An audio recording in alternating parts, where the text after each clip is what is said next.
화제의 뉴스를 골라 과학 기자의 시선으로 분석하는 과학 본색 시간입니다. 네, 오늘은 양회영 기자와 함께하겠습니다. 어서 오세요. 네, 안녕하세요. 네, 오늘 준비한 첫 소식은 뭔가요? 네, 오늘은요. 요 며칠 사실 미세먼지 없이 좀 깨끗한 날씨를 좀 보고 있다 이렇게 느끼시긴 하겠지만 사실 이번 주 초 엄청 미세먼지 때문에 깜짝 놀라셨던 분들도 있으실 거예요. 그래서 미세먼지에 관한 이야기를 좀 해볼까 하는데요. 네, 이제 날씨도 점점 더 추워지고 또 미세먼지도 점점 심각해지지 않을까 이런 우려도 생기는데요. 네, 맞습니다. 이번 주에 있었던 이 미세먼지, 주초에 있었던 미세먼지는 사실 중국의 영향이 굉장히 컸습니다. 갑자기 추워진 날씨 때문에 사실은 그 중국에서도 난방을 가동을 시작하면서 이 영향을 받아서 이제 미세먼지가 좀 국내로 많이 유입됐고요. 또 여기에다가 이 겨울철에는 북서풍이 불기 때문에 중국에서 발생되는 미세먼지가 거의 국내로 그대로 유입되는 상황입니다. 네, 그러니까 중국 공기가 워낙 안 좋다 보니까 우리나라 대기질에도 영향을 미치고 있는 건데요. 맞아요. 그렇다고 중국 정부가 손에 놓고 있는 건 아니죠? 네, 맞습니다.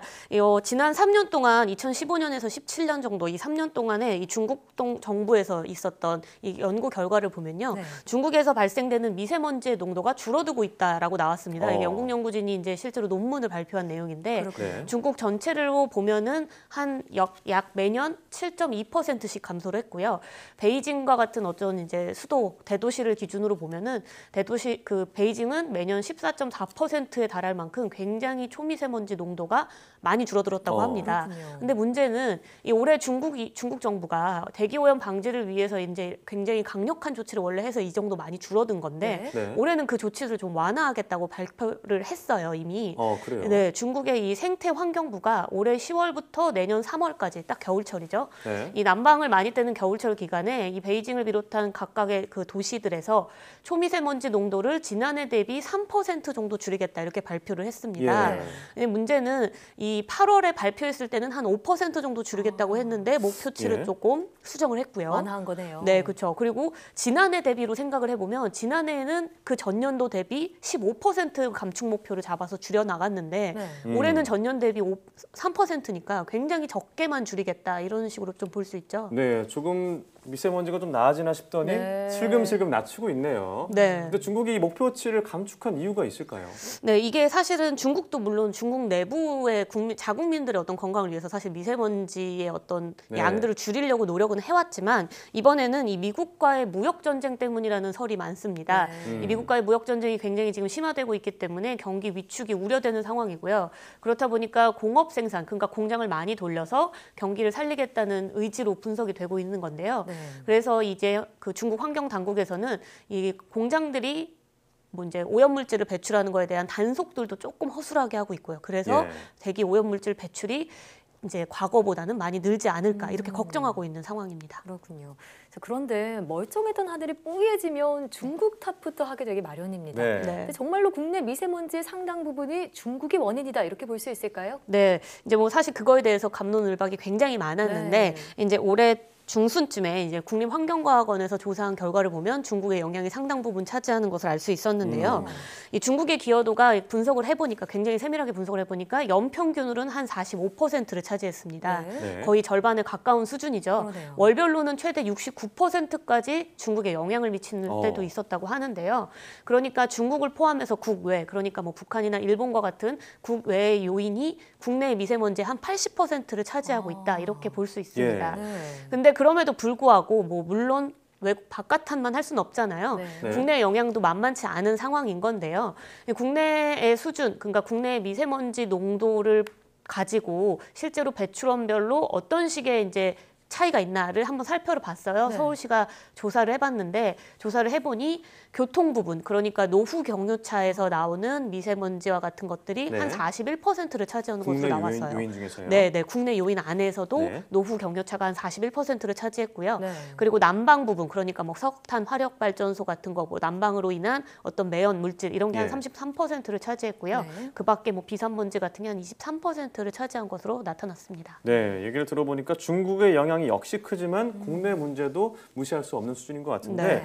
그럼 정부는 어떻게 대처를 하고 있나요? 네, 우선은 뭐 노후 경유차가 아까 말씀드렸듯이 한 41%가 이제 자동차, 교통과 관련된 문제이기 때문에 네. 노후 경유차를 먼저 잡아야 되잖아요. 가장 큰 그래서 문제니까요. 그렇죠. 네, 그래서 이제 지난 17일부터 한 달 정도 다음 달까지 전국 17개 도시에서 자동차 배출가스 단속을 지금 일제히 실시를 하고 있습니다. 네. 우선 경유차 같은 경우에 너무 매연이 많이 나오면 중간에 가던 차를 정차를 강제로 시키고요. 네. 그다음에 매연 측정 장비로 얼마나 이제 많이 매연가스를 내는지 뭐 이런 걸 단속하고요. 또 강제로 정차하지 않는 경우에도 단속을 하고 있다고 하는데요. 주행 중인 경유차에 이 영상 장비를 활용해서 화면 분석을 통해서 또 단속을 하고 있다고 합니다. 주행 중인 차도 가능한 거네요. 네, 그렇죠. 네.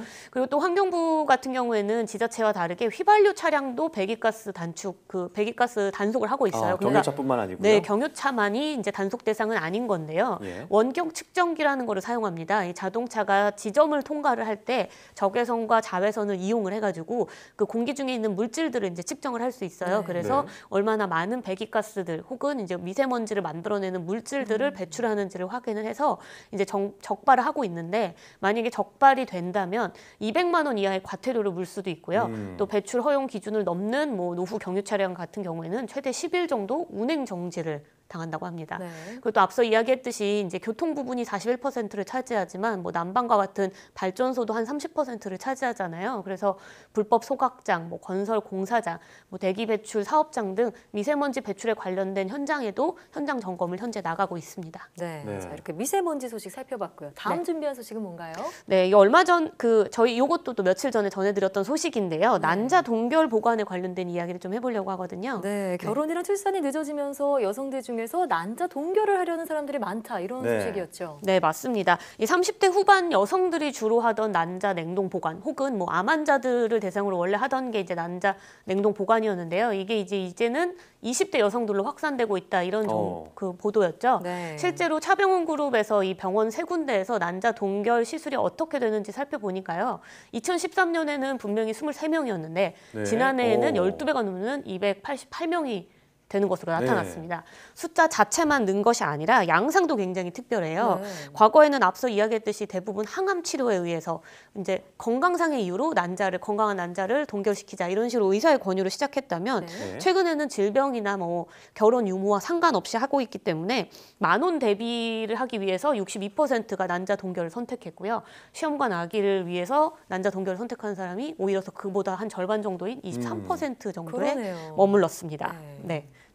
자, 네. 그리고 또 난자 동결 시술의 성공률이 높아진 것도 원인이라고 네, 맞습니다. 네. 기사를 통해서 봤는데 자, 그러면 냉동 보관을 어떻게 해야 한다는 건가요? 네, 그냥 단순히 얼리는 건가요? 그렇죠. 우선은 냉동이라는 거니까 물론 얼리는 거는 맞는데 뭐 무작정 영화로 얼린다고 해서는 되는 건 아니라고 합니다. 왜 그러냐면요. 세포는 대부분이 수분으로 이루어져 있고 예. 또 난자는 정자보다 더 크기도 크고요. 그래서 그만큼 수분이 많이 들어있기 때문에 수분이 한 80% 이상을 차지하고 있어서 굉장히 수분이 많은데요. 네. 우리가 얼음을 얼려보면 뾰족뾰족한 단면을 만날 수 있잖아요. 가끔 네네. 얼음 먹으면 뭐 혀 베기도 하고요. 그렇죠. 네, 이런 똑같군요. 네, 그렇죠. 이런 식으로 안에 있는 수분이 얼면서 뾰족해지면 세포 DNA들을 손상시킵니다. 그래서 그냥 단순히 얼리면 안 되는 상황이어서 실제로 이제 그냥 얼리기만 하면은 난자의 생존율이 굉장히 낮다고 해요.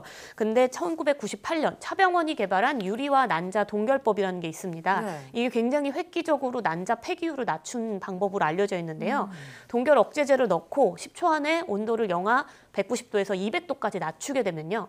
예. 수분이 단단한 얼음이 아니라 젤리처럼 변하게 된다고 합니다. 그렇게 되면은 해동할 때 난자 안에 있는 유전자들의 생존율이 거의 80에서 90%까지 끌어올려지면서 네. 이 난자 동결의 성공률이 높아지니까 시술 또한 많이 늘어나고 있는 추세라고 합니다. 네, 이렇게 기술이 발전한 만큼 이 난자 냉동에 대한 장벽은 낮아진 것 같은데 네. 그럼 어떤 과정을 거쳐서 난자를 냉동하게 되나요? 네, 이제 여성들의 경우에는 우선은 난자 냉동 시술을 하겠다고 결정을 내면 전체 기간은 한 2주 정도를 보시면 됩니다. 예. 우선은 여자 이제 뭐 난자가 배출돼야 되니까요. 생리 시작한 직후부터 6일에서 9일 동안 과배란을 유도하고요. 그 다음에 이제 난자를 채취하고 난 다음에 현미경으로 난자 상태를 점검하고 배양을 한 다음에 그 다음에 얼리는 과정을 거치는데 얼리는 데까지는 한 1, 2일 정도밖에 안 걸린다고 해요. 그래서 네. 과배란 유도까지를 해야 하니까 시간이 조금 늘어나게 되는 상황입니다.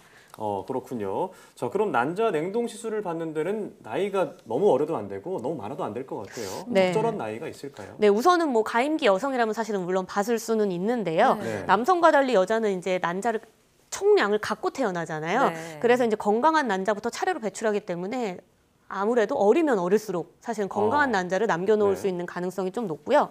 그 다음에 이제 이제 사춘기가 돼서 난자 수가 줄어들기 때문에 뒤로 갈수록 점점 건강하지 않는 난자가 남게 돼서 학계에서는 뭐 만 35세에서 37세 정도의 난자 동결을 하는 것이 좋다라고 이야기를 하는데요. 네.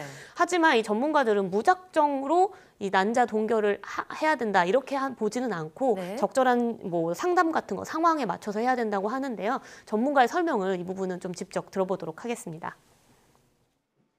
35세 이전에 보관하는 게 더 좋다고 되어 있고요. 조기에 난소 기능이 떨어지는 경우도 있기 때문에 가임기 여성에 있어서는 난소 기능을 평가할 수 있는 검사들을 통해서 난소 기능이 저하가 관찰이 되면 더 나빠지기 전에 조금 더 그 시기를 앞당겨서 건강한 난자를 채취를 하시는 걸 결정하시는 게 도움이 되실 수 있을 것 같습니다. 네.